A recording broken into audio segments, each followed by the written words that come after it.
I would say the advice that I would give is honestly think about when was the last time you were purely, absolutely happy? And think about all the skills that you've gained since that moment to actually live and breathe in that purpose. When you find your purpose, it's not a hard feeling. It is somewhere where you just stand and allow everything to flow through you. So I would say think back to those moments where you were pure happiness, pure love, where you were emitting pure love, where you were feeling pure love. That is where you're supposed to be. Have you ever dreamed of making a radical shift? What does it take to build a more intentional life? What is gained from reconnecting with yourself, with community, and with the natural world?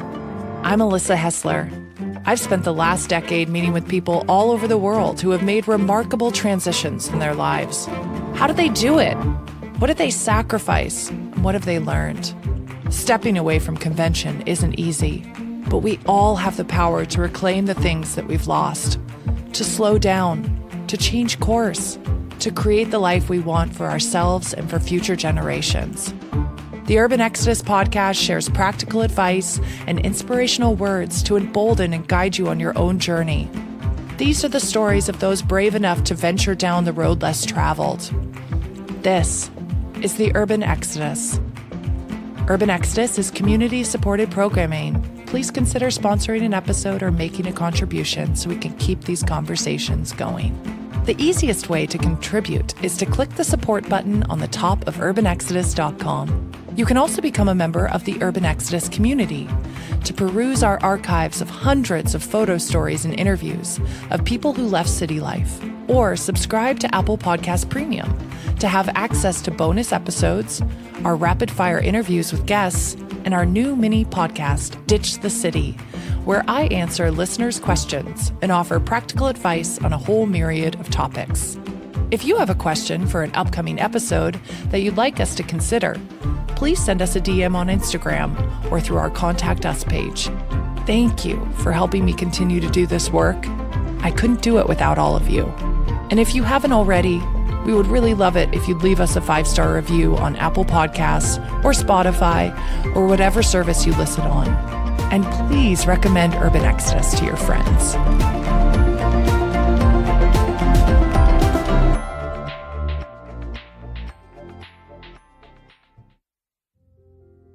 I'm excited to invite you to my conversation with Ivy Walls.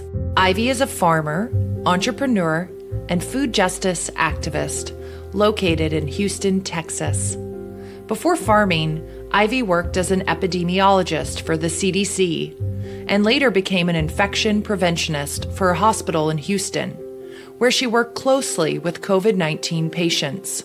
During the pandemic, Ivy witnessed firsthand how the virus further exposed the inequities faced by her Sunnyside community, including higher rates of infection and mortality. Ivy already had experience gardening for herself, but she felt called to grow food for her community when she realized that there weren't any local places to source fresh produce without having to drive to another part of town. And so began Ivy Leaf Farms. Ivy's farm grows produce, hosts educational events, and offers a CSA. Ivy was able to quit her job after receiving a grant from Beyoncé's charitable foundation, which has allowed her to extend her growing fields, build a greenhouse, and expand her markets. While Ivy misses the camaraderie of her hospital environment, she sees her work in farming as another form of healthcare, where she can be more closely rooted with her family, community, and the earth. This is a story about community action, being the change you wish to see, and the power of plants to heal and connect.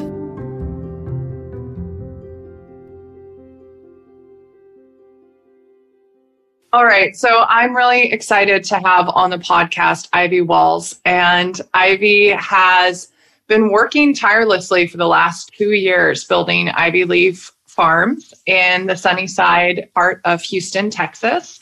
And I have been kind of following your journey virtually for the last 2 years. And I'm just absolutely in awe in what you've been able to manifest there.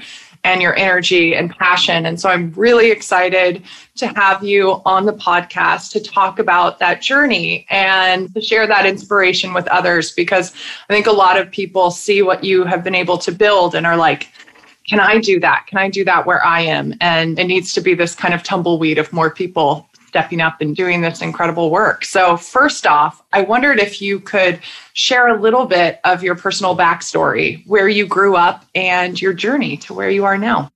My name is Ivy Lorraine Lawrence Falls. I was born in Houston, Texas, and raised in Pearland. But if you know, it's a subset right outside of Houston. And the farm that I grew up on is right in between Houston and Pearland. And so that is in the Sunnyside neighborhood. Growing up, I would say I was city country, where you go to school and then you end the day on the farm feeding horses. We had chickens and cows and goats and those kinds of things growing up. My favorite thing to tell people was my first pet was a horse. Just growing up, I grew up in a very large family. My dad has 17 brothers and sisters. So that makes, I have 115 first cousins. And so I just have a very large family that's filled with good food, laughter, outdoors, and love. A little bit about my backstory. I went to Prairie View A&M University, which is a historically Black college outside of the Houston area. And I got a degree in biology and a minor in chemistry.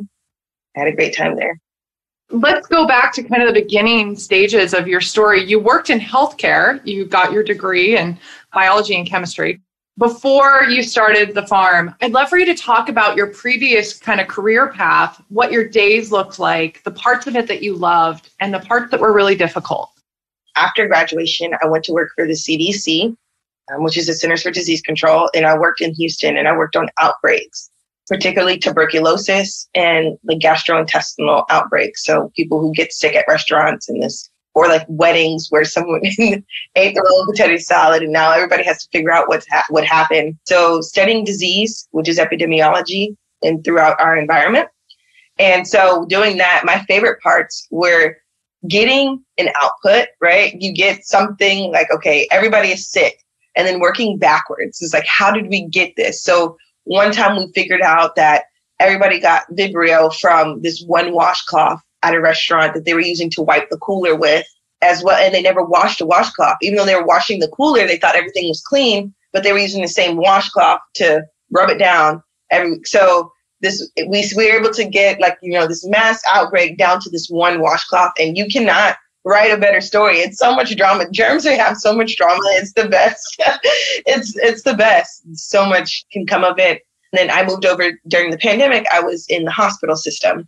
So I worked for a large hospital system here in Houston. Houston has one of the largest hospital systems in America, the longest, I should say. And so I worked for a major hospital system here as an infection preventionist. Working, people say you go into the hospital, you get sicker, and working to combat that, to make sure that people who come into the hospital don't get sick, and the practices that the doctors and nurses were taking did not make a patient risk.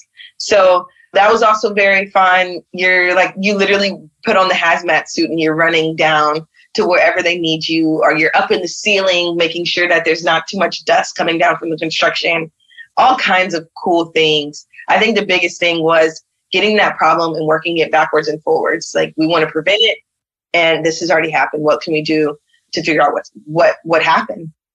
So you moved into the hospital system during COVID. What were the early days of COVID like for you? Confusing. When I say November, October 2019, we knew something was up. There was something where our patients, you would see patients just shaking in bed, and you wouldn't know what is wrong. And, we're going in with no mask. We're like, hey, you okay there, fella? We didn't know what was happening, but there was an influx of people coming inside of the hospital and not knowing. So the CDC is setting perimeters, right? And they're changing every 2 days, every hour, every 30 minutes. So right now you could be saying, okay, nobody has to wear a mask. And then you're telling people, take that mask off. You need to save it. And then the next hour, it's like, okay, everybody needs to wear a mask.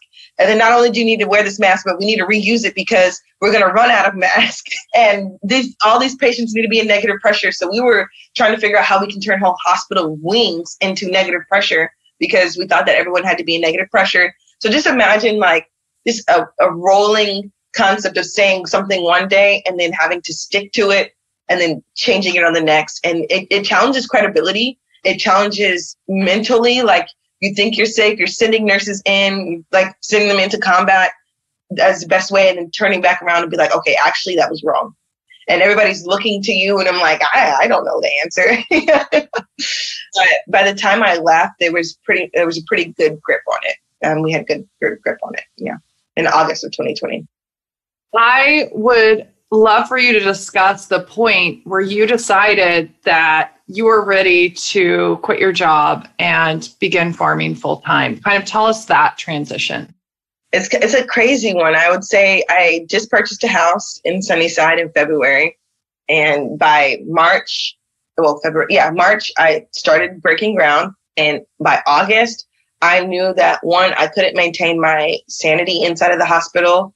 And I actually had a really bad COVID in like June.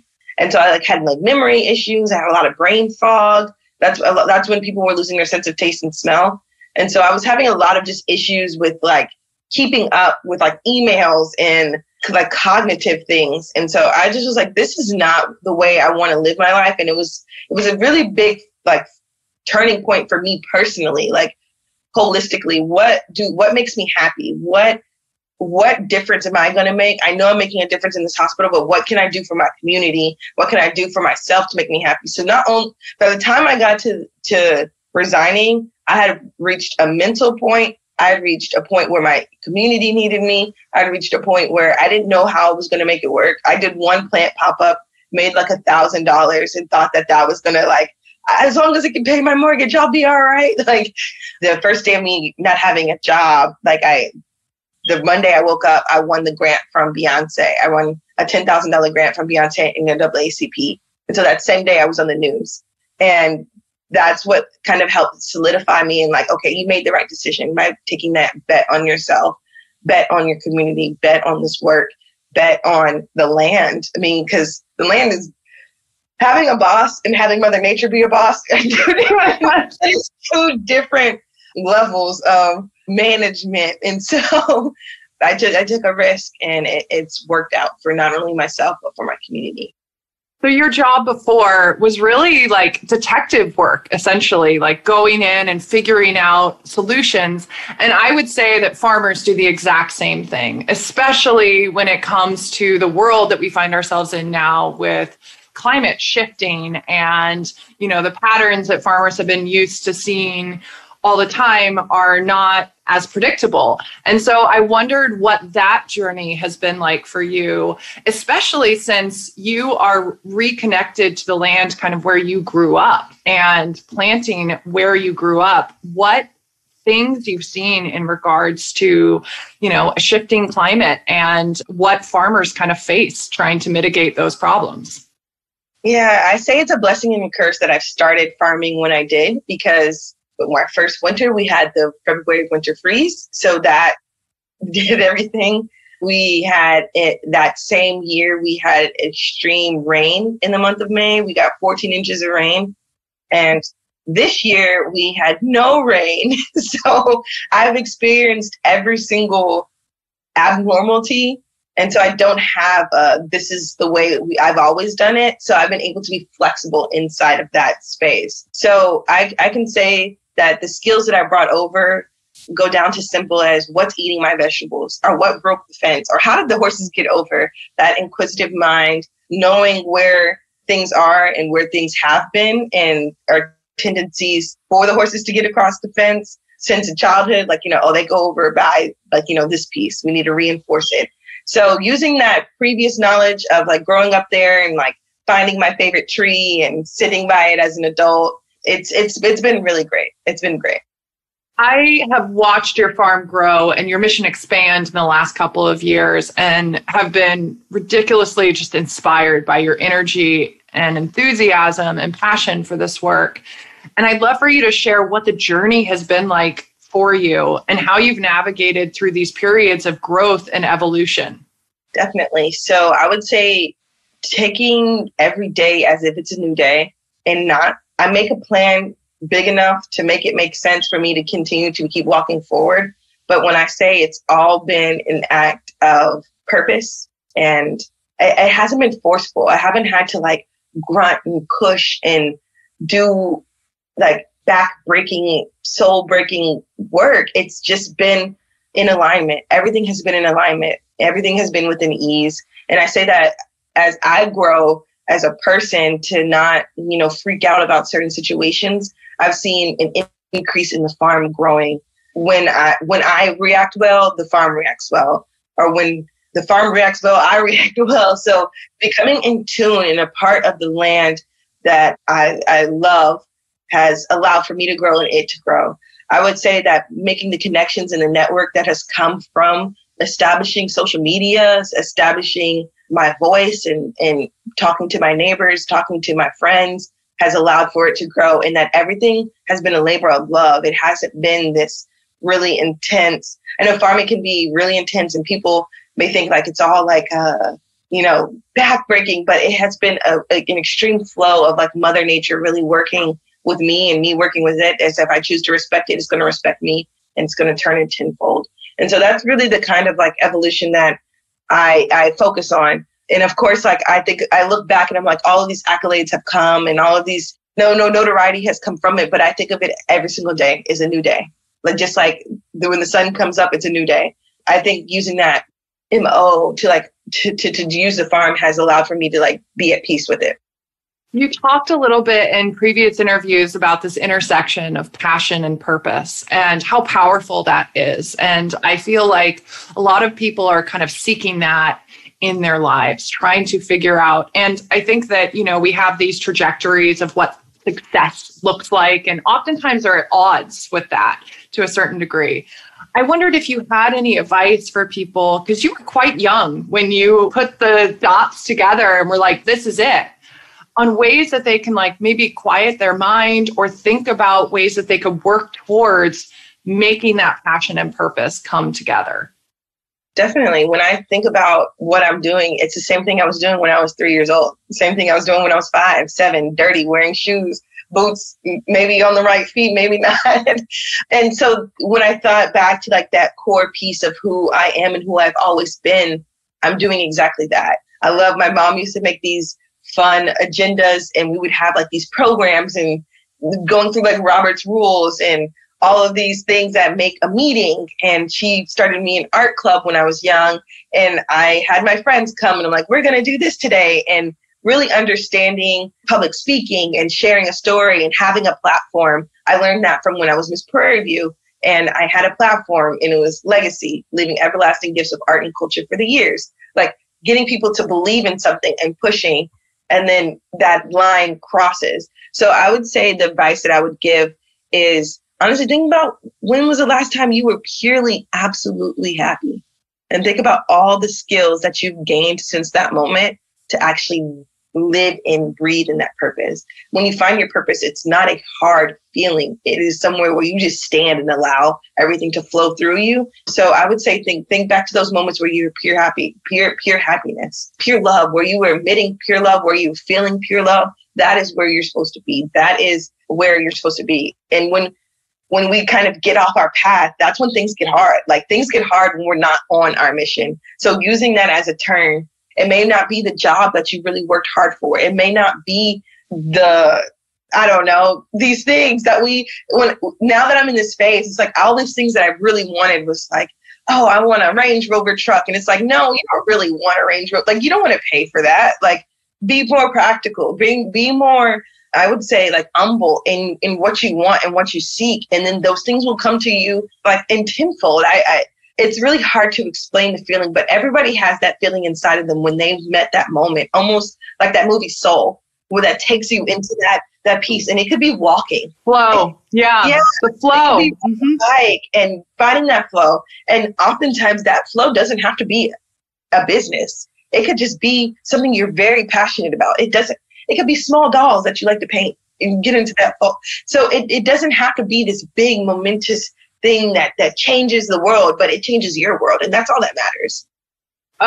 Yes, Ivy. Thank you. I hope that anybody listening to that really takes that in. I would love for you to talk about what the beginning of Ivy Leaf Farms looked like in the early days and what you offered then and what you offer now and what your plans are for the future, because you have a lot of things cooking right now. Definitely. So I started off with 7 raised beds inside of a pole vault structure that my dad got from the high school that they were going to throw away. And so he got it, he built it, took the tin off, and that became my first little structure. And there I grew squash, zucchini, cucumbers, tomatoes, peppers. I had some herbs in there. And that's what I was giving away to my neighbors. So when the pandemic started, the grocery store in our neighborhood is very small. All the produce, not all, some of the produce can be rotten. And it's just not a beautiful experience. You go in there and you feel like you have to you rush out, or that no one cares about that you're spending your money there, or cares about you spending your money there. And so that was my first initiative, was like, hey, how can I get out produce? How can I share what I'm growing? I never thought it would become a farm. I never thought it would become this thing. And so that's where I started. I ended up moving on to the backfield, 7 additional rows, 7 50-foot rows. And now I have increased by 300% into a new field. We have chickens, we have cows now. And so not only, the biggest thing right now is we have been dealing with climate change. And so getting those fields prepared, this will be our first true winter where all of our fields are planted and ready for harvest. And so we'll have collard greens, mustard greens, bok choy, tatsoi. We're growing a lot of things. I can't even list them off the top of my head. But we're able to bring a more diverse vegetables to the community. And so we share those in our community share program. And this coming up, maybe by the time this podcast gets out, our grocery store will be open. So I partnered with a fellow farmer and we created Fresh House Grocery, which alleviates the whole issue that I set out to face, was to bring more organic produce, more like human experience to my neighborhood, because it's beyond that. My neighborhood doesn't have gyms, juice bars, coffee bar. There's no place to sit down, have a restaurant. There's no sit down restaurant. So imagine living in a place where your food is get it and go everywhere. There's one restaurant that has recently came and it gives you that human experience. It's a Black-owned restaurant. It's absolutely awesome, but that it's far and few between. And so if you don't have transportation to leave our neighborhood, you have to stay and experience everything that it has, which is next to nothing. It's kind of unheard of to think that we're in such a large city and our public transportation system is not as convenient. It's subsect where you cannot get across the city without having issues or having to hop off and walk a mile. And the way our city is set up, our neighborhood is set up, it is kind of like a suburban neighborhood where you have to walk far just to get to a bus stop, to our main road, because the bus stops don't go through the neighborhood streets. And so bringing that produce, partnering with people like Shipt, partnering with amazing brands like Kashi and Kellogg's to really figure out how we can get the food moved around the neighborhood and fresh food in the neighborhood, and really continue to give that human experience to everyone who lives here. Calling all small business owners. Are you looking to expand your customer base beyond the reach of your local community? Speak to our loyal audience of over 38,000 listeners by sponsoring an episode of the Urban Exodus podcast. For more information, visit urbanexodus.com/podcast. You know, having a grocery store there, having the restaurant pop up, I think that once somebody invests back into their community, other people go, maybe I could do this too. And so what you're creating is opportunity for other people to create things in your community. Making a living as a small scale farmer, especially right now, is really not easy. Odds are kind of stacked against you. What advice would you give to growers on creative ways to diversify their revenue streams so that they can make it work? Never counting the produce as part of your revenue. Business first. So whether that is agritourism or education, think about ways where if you never sold a single bell pepper, that you can make money at the end of the day, whether that's merch, whether that is sharing, getting into a co-op space, shared CSA, that if you don't have it, someone else does, but you can get your produce out to others. I would say remove the produce, make it your second stream and find a first stream, because at the end of the day, paying the bills, paying the lease, the mortgage, whatever you have on your land is most important. Because they say some people, like, before you start a farm, think about, what do you truly want to do? Do you want to keep your land? 9 times out of 10, don't start a farm. If you want to hold on to the family legacy, then scale it to the things that you like to do, not something that your grandfather was doing. If it's just to have land and to be self-sustainable and homestead, then find different ways like bees, honey, eggs that are high dollar items, value-added products to really get your money up, because implements are expensive. Farming is not cheap. I think that is one thing that I would like to start talking about more, is like how Instagram romanticizes this farming, homesteading lifestyle when it's extremely tough. It's not painted chicken coops and eggs every time. It's predators, sickness, disease. It is a lot of balance. You're dealing with the earth. You're dealing with the cycles of the life cycle so quickly every single day, whether that's a plant, whether that's an animal, the life cycle is coming very quickly. And so I really want farmers to stop romanticizing a little bit about what farming actually is, what homesteading actually is, because granted, there are great enjoyments. It's very peaceful to be outside, but Mother Nature is not, it's not AC. Like, we've been put into these environments where you put water, you turn the water on in your faucet and water's going to come out. But what's the day the well cracked down, and now you have to dig a hole and fix it. There's so many different pieces to taking care of the land that I think needs to be talked about more. It's a disservice, really, to only show one side of it, too, because I think that there are a lot of people that would like to get into farming, which we definitely need more people farming. But I think what really struck me about what you said previously about don't think about the produce as paying your bills, because small scale farming, it is so difficult to actually have the product pay your bills. I'd love to know some of the creative ways that you have implemented. I know that you have seeds now, a whole line of seeds that you sell. You do pumpkin patches and things like that. What are some of the creative ways that you have implemented that on your farm? Definitely. So starting off the pandemic, we sold a lot of houseplants. I had plant pop-ups. And so everybody became a pandemic plant parent. And so we were able to feed that need in a place and really get plants out.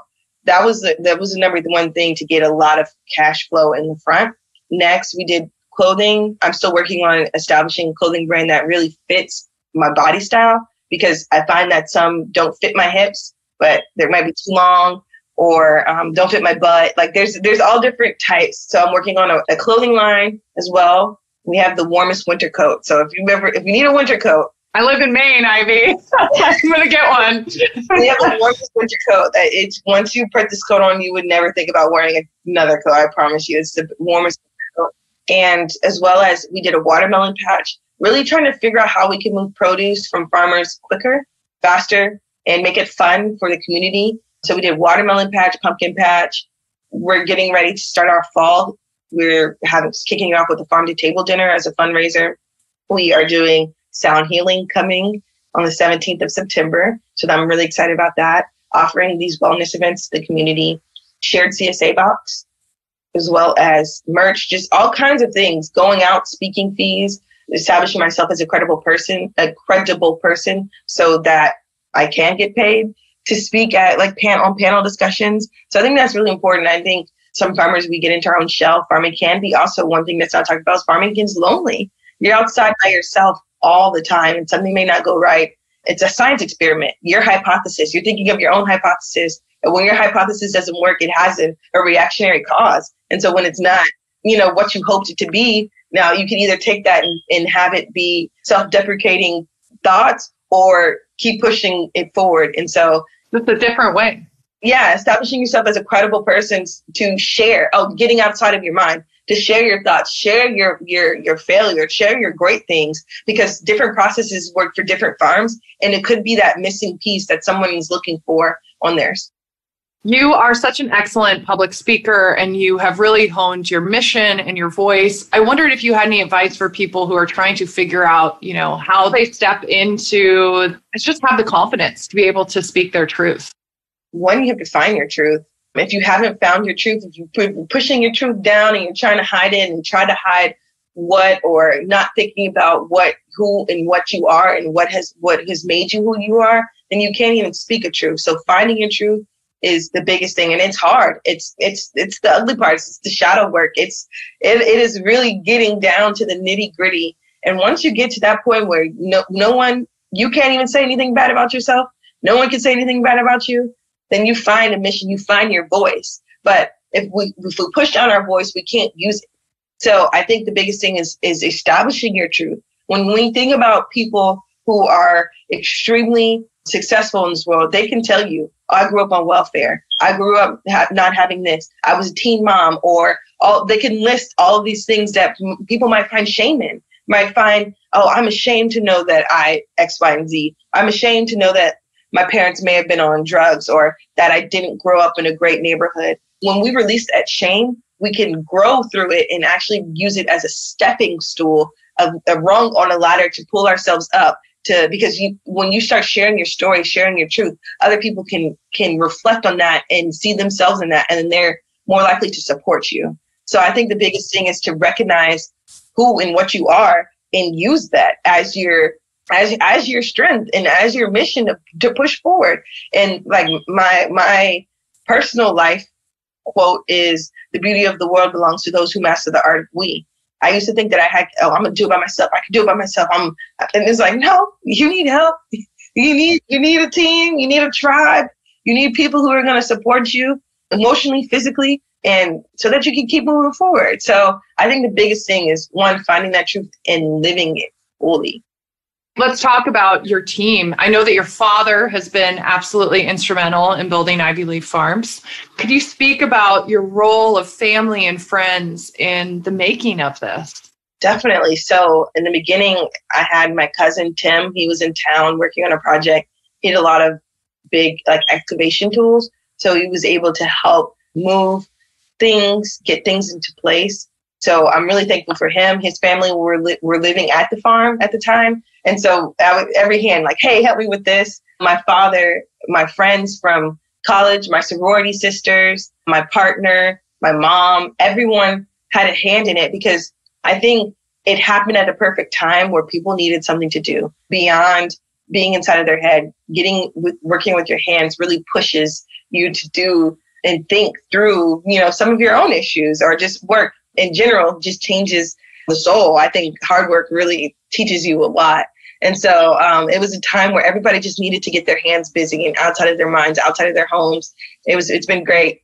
And then my team that works for Ivy Leaf Farms and with Ivy Leaf Farms, we all graduated from the same school, Prairie View. And so we knew each other in college, and we established a relationship outside of college before the farm even started.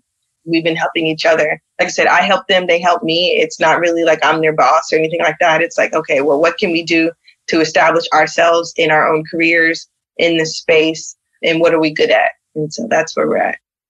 You recently got married. Congratulations. I wondered, engaged. Oh, you haven't been married yet. Sorry. You recently got engaged.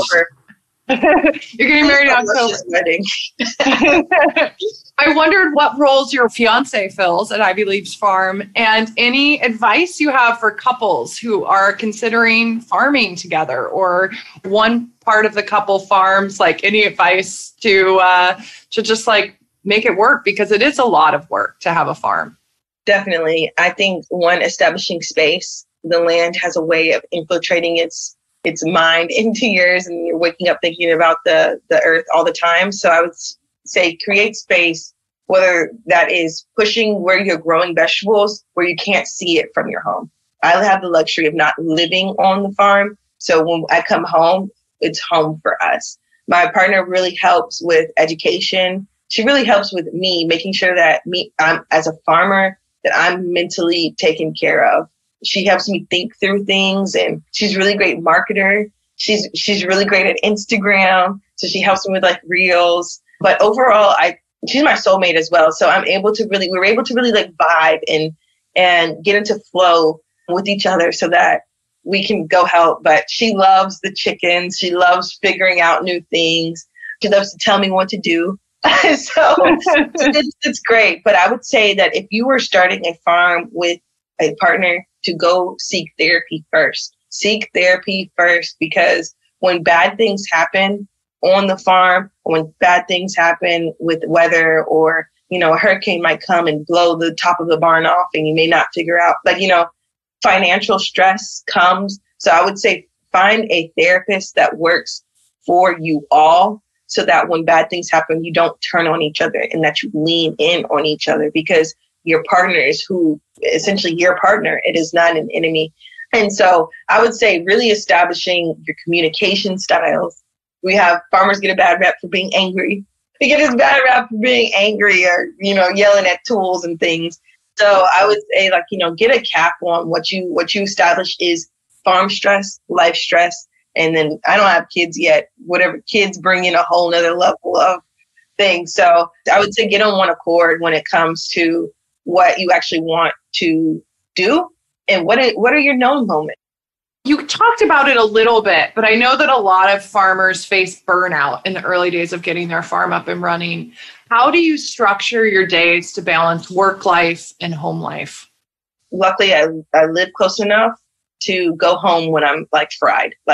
Go home, before I make a decision that, I'm just going to cut all these plants out. No, go home, take a shower and reset and come back. That I also have the luxury of living in Houston. So I can go to brunch and then in my day at the farm, I can go have fun. Like last night, I went to a Texans game with my line sisters. After working on the farm all day, I went to the Texans game, came home, and now I'm starting my day again, but I get to start it on, the podcast. So making sure that I find moments to actually talk, because when I'm by myself, you're lonely. I think it's the loneliness factor of really being out there by yourself and having to give directions to people when you're unsure yourself, because we can't predict anything. You can buy $500 worth of seeds and only one germinates, it's crazy. It's almost crazy, the gambles that we actually take. We're really putting seeds in the ground and hoping that they pop up to make something. So it's the overall resilience and faith, and that it's a lot with it. But I would say I structure my day by putting some fun moments into it. You talked a little bit about this with your family and friends coming together.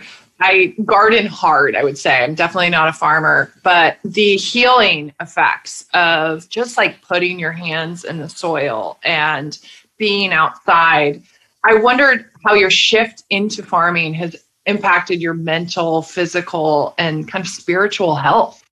There's a quote that says working with the soil is a direct correlation to talking to the soul. Something like that. I think it's misquoted. It definitely has been soul work. I have deepened my faith, deepened my understanding of who I am, who other people are around me, and that I only attribute it to nature. Seeing a bird, you might have a thought and then you might see a bird you've never seen before, and then you go search it, and now what that bird might stand for helps you continue on your path. So what I see often is a blue heron. Texas is a swampland. Where I'm at is swampland, but there's been so much construction that, you have to see some of the birds that are native to the area.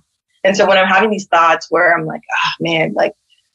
I don't know how I'm going to do this, I don't know how I'm going to make this work, a blue heron will fly by, and that'll give me it would solidify that, okay, you're on the right path, right? Because herons, they have these two little legs, but they keep up this big, great long body.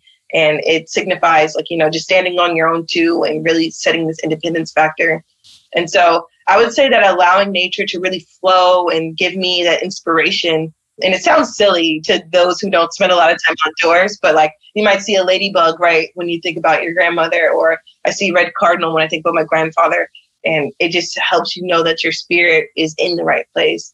So I would say that spending more time with my dad. Both of my parents are city cowboys, I would say. They both have real jobs, regular jobs, corporate jobs. My dad is a NASA engineer. My mom is a lawyer. So seeing him, you would never think that. He has these overalls on. His pants are wonky. He's had them for 20 years, but he's a computer engineer. So if you can imagine that mind working outdoors and asking him questions, not only about the work that we're doing, but my relationship, my love, and he really helped me open up to become a public bisexual woman in this world, where I never had to really name myself. But he, he helped me figure out how to name myself, like what showing love and being happy and choosing happiness above all else and not caring about what other people think about it. So I would say that, and then also spending more time out there. I think because it had become such a like thing we do on the side, no one was really going out there for fun beyond like weekend trips. And so because I'm out there every day and because we're out there every day, now I see my mom like standing by the chicken coop, sending pictures, or like my dad counting the chickens, and they're together out there having a good time. So I would say overall, like, we have Sunday dinners now out at the farm where everybody in the family comes. We do some kind of fun, whether it's shooting a target or cleaning the saddles. I think it has brought like this overall unity and back into our family, because that's where we started. That is where my mom would take us after school and we run out, and we never went to the park. We just went to the farm. And so bringing that unity back in has been absolutely beautiful. The manifestation of something that feels right for you, it's basically like these tendrils that pull out, and so much good can come of that. I wondered if you had any advice for people who'd like to farm or build a farm business in a city or a suburb, but maybe don't currently have access to land, on creative ways that they could maybe find access or find partnerships to do that. Definitely reach out to your city, reach out to the school, reach out to your neighborhood parks. You never know what their initiatives are. They're an extreme initiatives for parks. They're always needing people to come to the park. So if you find a way, it's almost thinking about, like, if you, as a kid, it's like, well, if you find 2 more people to help you with the lemonade stand, you can open up one. So if you find people who are in like mind, you can figure out how to get some space. But if you have a backyard, you can become a farmer. It doesn't require a lot. In Texas, if you can sell $1,000 worth of something, you are a farmer, no matter if it's hydroponics growing in your second bedroom or on your patio. If you can figure out how to grow something, you are a farmer. So I would say start in the backyard, start in any kind of space that you have, even if it's a little alleyway, start, and eventually the visuals will figure out for you how to figure it out. Yeah, I think there's this fear of starting, or this fear of like not having the infrastructure to go into it, but just like the act of getting started and like one foot in front of the other and just kind of figuring it out as you go. Because even as a farmer, now you've been farming for 2 years. I heard the saying, I'm probably gonna massacre it, but it's like every year I am a first-year farmer, because it's just like you're dealing with a completely different set of variables. And one year you'll just kill it on tomatoes, and the next year, no tomatoes, like total blight. So every year is a new experience. Every year is a new experience. And if you don't get your feet in the game, you can't play, So I think, how they say like cats have like toxoplasmosis, where it like makes you like want to take care of them more. So I think vegetables figure out, well, like, how can you grow more? Like, how can we get more? Then assuming you have all these pots of things growing around. So if you ever have like a house plant, you get more and more. So I think in the future, there's probably going to be some kind of bacteria in the soil that makes you want to like grow more things. Oh my gosh, Ivy, I think you're onto something. I'm like obsessed with toxoplasmosis. I think it's like the most fascinating, weirdest thing. Anybody who's never heard of this, like look it up. It's very fascinating. But I think that you're right, because like I couldn't keep a basil plant alive when I lived in Seattle. And then I moved out here and I just started growing stuff. And now like my whole house is filled with house plants. And yeah, like some die occasionally, but like a lot of them live. And now I'm giving cuttings to people, and I'm taking cuttings, and it's only been 10 years. So I'm definitely starting to like hoard plants. There's got to be something to that. There's something in it. Definitely. I wondered what this journey from farming and entrepreneurship has taught you about yourself, and has also taught you about your Sunnyside community, because like this is really like community building as well. And you had just moved to that community, even though you visited it a lot growing up. I would say the amount of resilience that's inside the DNA of Black people. Like, we've always had to be resilient no matter what is faced with us. We can't focus on who's in office, what's happening. Like, it's a day-to-day resilience that happens in our neighborhood, where it's like we're only going to be able to save ourselves. So being a part of the piece that gives people solace, because food is such a connecting piece inside of as humans, we have to eat. When I can give almost like a heritage experience of bringing a collard green that they haven't seen the shape or size, or has a blue vein or red vein, that they haven't seen since their time in Mississippi or growing up in North Carolina. It brings back this beautiful memory. There's a lady named Grandma who is my roommate. Her grandmother lives down the street from me. And so I bring her, mustard greens and kale, because you can't buy really mustard greens in the store. And so I give her these mustard greens and she's like, man, like these, I haven't had these since growing up as a child. And, she's getting older. So her memory, things, she's still sharp, but to bring back those kind of taste memories and core memories to people has been absolutely amazing. And that brings me peace. That absolutely brings me peace. Absolutely. And food is memory, just like smell is memory. Mm-hmm. Exactly. No, like smell, sound, like all of these things that connect with our lives, our past lives, our future lives, but food, food is always the thing that has always sustained us. I just wanted to give an enormous thank you to all of you who have made contributions to offset the production costs of this podcast. It means so much to me that you find enough meaning and value to pledge your support to keep this going. If you haven't had a chance to contribute, we've made it really easy for you. Just click the support button on the top of Urban Exodus website. You can also get access to bonus episodes, rapid-fire interviews, and our new mini podcast, Ditch the City, by signing up for our Apple Podcast Premium. Or you can become a member of the Urban Exodus online community, where you can access hundreds of photo stories, interviews, tutorials, videos, and more. Find out more by visiting the membership page on urbanexodus.com. For me, Urban Exodus is less really about leaving the city and more about pursuing greater self-sufficiency and localized resilience, which we've been talking about a lot. Whether you're in a city, suburbs, small town, having spent the last 2 years fostering community and greater local resilience in Sunnyside, I'd love for you to talk about the changes that you've seen in your community and the importance of localized agriculture. Definitely. So the biggest change that I've seen is changes are like businesses. So where we're having a grocery store, they had to get right with the city. They had to get their permits together. They realized that they, had some faults with their building. And so when you think about when someone is coming in to invest into to make greater, you kind of forces everyone to like, oh, let's get our ducks in the row so that we can continue on this mission.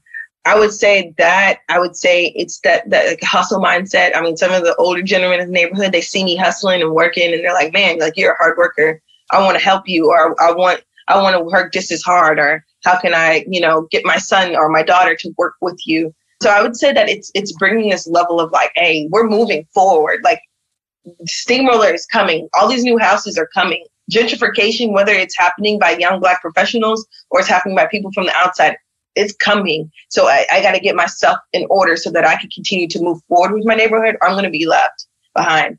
And I think that is one thing that people need to understand inside of community work is that not everybody's going to come. Not everybody is going to jump onto ship, but you have to focus on the people who do care and ride for them hard, and show up for them and work together to make it happen. Because at the end of the day, if we focus on trying to bring every single person convincing every single person that this is the right thing to do, we'll spend time running in a circle, repeating the same pattern. So what I say about this grocery store is it is not, this whole new system, but it's reworking all the systems that have failed the community beforehand, whether that is digital segregation, where we don't get high Wi-Fi. So now we have to bring in high speed Wi-Fi so we can have a little coffee bar, or having a place where people can meet and date. Think about if you can never go on a date with your girlfriend in high school or your boyfriend in high school, or it's always at McDonald's, or it's not a place where you can really find some synergy, then how can you establish a loving relationship, right? So if it's garbage on the street, hey, we got to stop littering. And it's us that's littering, throwing these bags and trash on the ground. We got to put up more trash cans or put don't litter signs so at least people know, like, hey, this is our neighborhood. We are doing this to ourselves. And so I would say that, I'm not going to spend all day saying, hey, stop littering. I'm not going to hold up signs, stop littering. I'm going to go pick up the trash and keep it moving, and somebody will see it. And maybe that'll inspire somebody to make sure that they pick up the trash when they're walking by, right? So it's just those kinds of things that I think I've seen inside of the neighborhood, and I hope to continue inside of our neighborhood. But like I said, it's still a pandemic. there are still a lot of things that are disproportionate. We are still very much, there's a lot of drug activity in the neighborhood that is not talked about.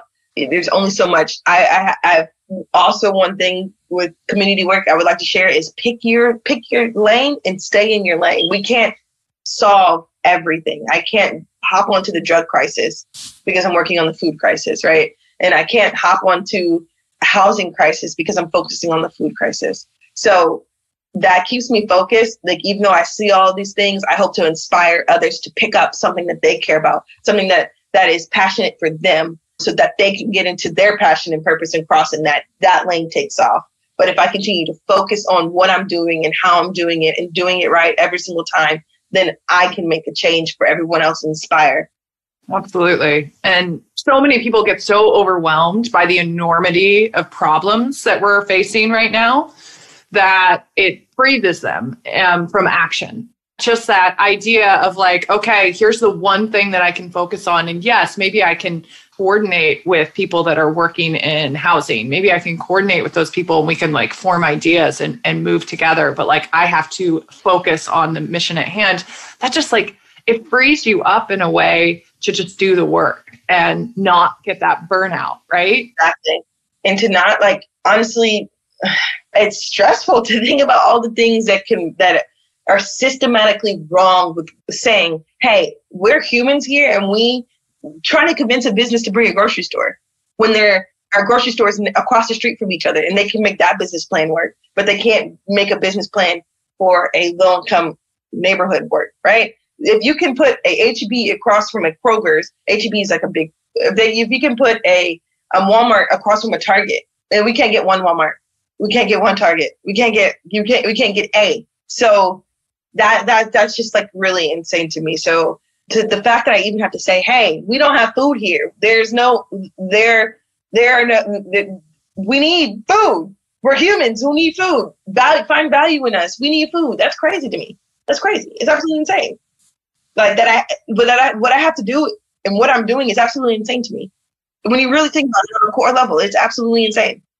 It's absolutely insane. And it doesn't make sense that like all human beings' basic human needs, that is not available to everyone. Like, because in nature, if we're observing nature, right, all creatures have all of their needs provided for in the natural world, except for human beings. And there's something that is innately wrong with that. And I mean, obviously it comes down to systemic racism and problems in our systems that need to be fixed. But like, it's so difficult to change those systems and to wake people up to the enormous inequities that happen all across the world still to this day. But in the United States, it's so prevalent. And it's interesting because it happens in rural spaces and it happens in urban spaces as well.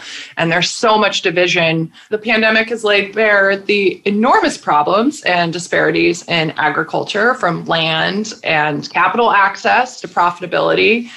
And in your opinion, what systemic changes do you think need to be made in agriculture in order to have a more equitable, accessible, and functional food system in the United States? I don't know. I don't know. I went to this conference and I listened to all these people speaking and I'm like, I don't know. I don't know. Like, I wish I did know.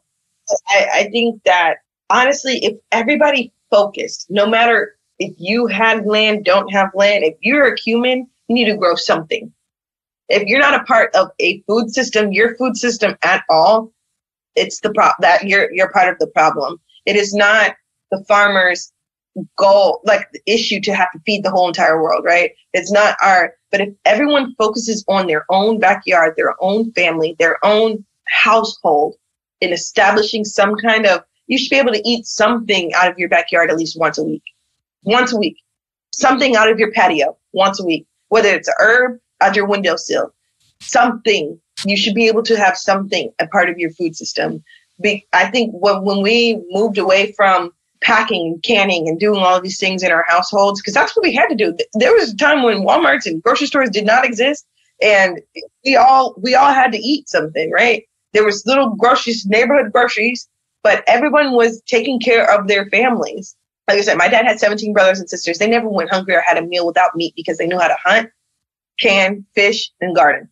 They could have been poor on that, whatever spectrum, but who's really poor when you have to go buy your food, right? When you have to go, like, when you don't know how to take care of yourself as a human, who's really rich, who's really poor? What is really the trade-off there, right?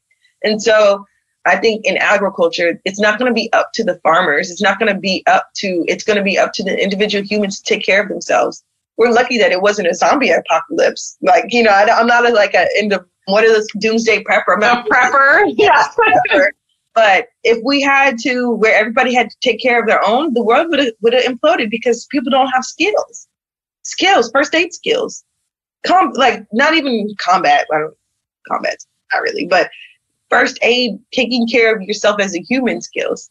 Like if you know, the magnifying glass and a leaf to start a fire or something, you know, I think that is what's wrong. I think we can try to think about like big industry, big farming, all of these things, but they're really just producing, you know, wheat, corn, soy, all the things that get turned into the crap that we shouldn't be eating. So I don't know. That's my long. Hey, you know what? That's a really good response to that, though, because I mean, most of us are only like a generation or two removed. What you said about canning, I was like, yes, because I just saw that like there's a rural community in Virginia that now has like instituted this canning thing where they have a commercial kitchen and people can sign up for free to can their fresh fruits and vegetables and have somebody there who can like help teach them the process and observe it. And I'm like, that is resilience. That is moving us to a place where, you know, when all the toilet paper gets bought up or like all the food shelves, like I think that, you know, COVID wasn't a zombie apocalypse, but it was a wake up call to a certain degree of like, here's how fragile our systems of convenience are. And here's how dependent we are on these huge corporations to take care of us. And do they care about us? Exactly. You have committed yourself to a life of service and entrepreneurship. And what do both of those things mean to you? I would say, like, okay, yes, I'm an entrepreneur. I figure out how to make money, right? I turn this to something. But when I think about it, at the end of the day, I'm just having fun. Like, I want to do a pumpkin patch. Let's make sure we make the dollars make sense. But also, like, let's have a pumpkin patch, or let's do all of these fun, amazing things. So I would say that if I continue to have this spirit of like funness and, you know, I call myself a community entrepreneur and making sure that I'm doing things for the community, bringing the money back like Robin Hood to make sure that we are eating well and doing well and growing, then I don't know. I guess I don't think I have an answer to that, but just having fun. I don't think of myself as an entrepreneur. I just think about a person who's having fun and doing right by the people who are around me. That's all I was taught, was like your word is your bond, and taking care of the people who are around you. Who are we not to serve but our community? Who are we not to help but the people who live next door to us? I don't want an enemy out of my neighbor. So why would I make an enemy out of my neighbor? They're your left and your right and your back. Why would you make an enemy out of the people who are next to you? You know, so building community is super important. It's all I know, honestly. I don't know any different. Sometimes I feel like I have the luxury of growing up on this tiny farm in the middle of the third largest city in America. Like, you know, I have this old school love for things. My parents are older. They're in their 60s. So they had me when they were like 30. They were already, you know, established and set in their ways. I don't know. No, I'm not 30 yet. I can't imagine like thinking I have anything together at 30, but I had. Ivy, you have so much together. Can I just say, as a 40-year-old woman, I am like, oh my gosh, wow, you have got so much together. Just as an outsider, just so you know.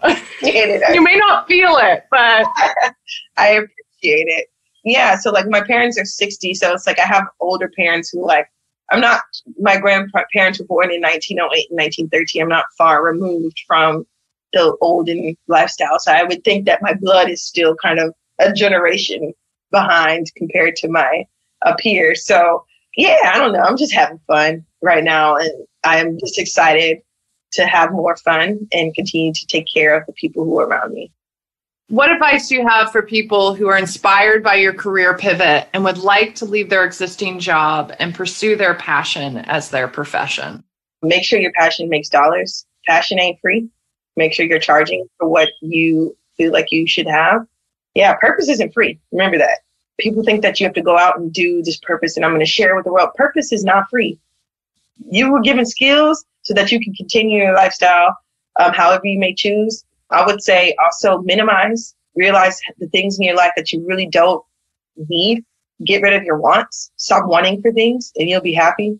Wants are the biggest killer, I think, for right now for millennials. I want this purse. I want this shoes. I want these bags. I want to look this way. Get rid of the wants, and you'll be extremely happy with what you have. You realize how much you have. People don't realize how much they have until they have to move, and then you're like, oh my gosh, I have a lot of stuff, right? And so when you get to the point where you can minimize your wants, focus on your needs, and making sure that you have it, finding the romance in every single piece. Don't leave your job until you have a great monetary. Don't just up and quit if you don't have any money. That's not smart. Be smart about it. Make sure that you are able to have a savings. I can't say that if Beyonce hadn't given me $10,000, I don't know where I would be, right? I wouldn't know. I wouldn't be on the news. I wouldn't have had the media. I don't think that would have been the big push. I think it would have happened eventually, but that was the push. I don't know. I had a family to lean back on if things really went haywire. So be smart. There's all this like, I'm just going to quit and end up back in the hole. Be smart. Be very smart about your career, but also just remember, passion isn't free. Purpose isn't free. And don't feel bad for charging for it. Yeah, that's so true. And I think oftentimes when people are trying to go into their passion as their profession, they don't charge, or they like feel weird about charging, but it's okay. Like you have these skills. Working in the NBA for free? No, he's 6'8" and he can dunk. Like, no, you think, pay him for his purpose. I mean, this is a funny question since you aren't even 30 yet, but what legacy do you want to leave behind for your family and for future generations out of this work? I want to leave them with a lot of money to do whatever they want. That is my goal, is to establish brands, build out, I believe, outdoor company, establish companies that they can have pride in and have financial security. And I think that is not talked about enough in the Black community. Nepotism. I want to be able to have nepotism. Like that is something like I want to be able to have grandkids that can decide they want to do something, whether it's making clown dolls. I don't know, like the freedom to be whatever they want to be. So I hope that my legacy is freedom for the future. A company that they're proud of, a trust. We've never had a trust in my family. I'm not like a trust. Think about how I know a lot of people with trust, right? But I want to be able to have one to leave to my family, to establish security in that kind of way, things that have not been done. I want some trust fund babies. Like I want my grandkids to be trust fund babies. It gives you choice. It gives you choices in your life. It actually allows you to a certain degree to connect with that purpose earlier if you have a safety net. And so few people have safety nets. And so once you're able to give that safety net to someone, it gives them a boost, a way to seek whatever their truth is earlier on, I think. Early on. Yeah, exactly. And so that is what I would consider legacy for me, is stability to do whatever you want, to have the freedom. I mean, I would love to know that my great grandchild is a clown. I really would. That would make me happy. Yeah. That's what they love. Do it. Yes. Go make other people laugh. Although I'm terrified of clowns. I will say that. Absolutely terrified of clowns. I don't even know the last time I've seen a clown, but it just popped in my head. But whenever I see them, I'm like, ooh. These people who do these have these, not, I wouldn't call them odd obsessions, but they're like different things. It's like, oh, that's what you do. And it's like, yeah, that's what I do. Like, the luxury to go bird watching and see the bird. It's a luxury to have the luxury to be whoever they want to be. Yeah, absolutely. Ivy, how can people support your mission, learn from you, follow your journey, all of those things? I'll have links and stuff too. Yeah, they can follow me at Ivy Leaf Farms on Instagram, our website, ivyleaffarms.com. Tell a friend. Word of mouth is the biggest thing. Tell a friend and start growing something in your own backyard. That'll help me. If someone starts growing their own food, I can stop growing food for them. Start growing your own food and figuring out, get outside, ground, walk on the grass. That would make me happy. DM me. Send me some words. Send some jokes. I like memes. I like all kinds of memes. So DM me some memes, nice pictures and things. That keeps me encouraged, makes me laugh while I'm working. So supporting me means sharing the word, supporting me, of course, financially, sharing with those. If you have corporate dollars, share those corporate dollars. Sharing, looking for farmers in your area, in your zip code who are doing work like me and helping them out, giving them a hand. Helping a fellow farmer helps me, right? So look in your zip code, look for your nearest food desert, see the initiatives that are going on. And that helps me because, like, at the end of the day, I'm doing what I can in my neighborhood. But there are so many neighborhoods that look just like mine. Ivy, it has been just an absolute pleasure and honor to talk with you today. I am even more in awe of you now about this whole conversation with you.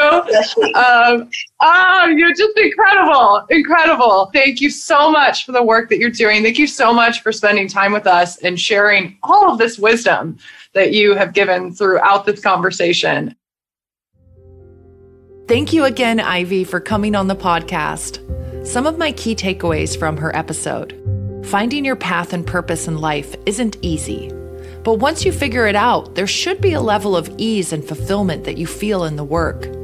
When Ivy spoke about feeling a sense of peace when she began farming and things starting to fall into place, those are clear indicators of being on the right path. Connecting with your mission means connecting with what brings you into flow. If you work in any pursuit that involves community action or helping others, you need to recognize that you can't fix the world on your own. Set boundaries, take care of your own needs first, and stay focused on your own area of expertise. These actions will help you live a more balanced life and be more effective in your work, and help you avoid burnout. And lastly, legacy, family, community. True joy and fulfillment comes from connecting with others, getting your hands dirty, and sharing your gifts with those around you.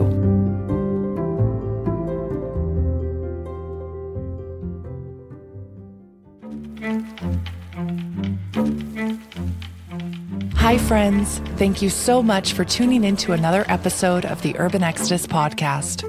This is a listener-supported program that is only made possible through your continued support. And if you haven't already, we would really love it if you'd leave us a 5-star review on Apple Podcasts or Spotify or whatever service you listen on. And please recommend Urban Exodus to your friends. An enormous thank you to my incredible producer, Simone Leon, and my amazing editor, Johnny Saul, and my music man, Benjamin Bethurum. And thanks to all of you for listening. I'm Melissa Hessler, and this is the Urban Exodus.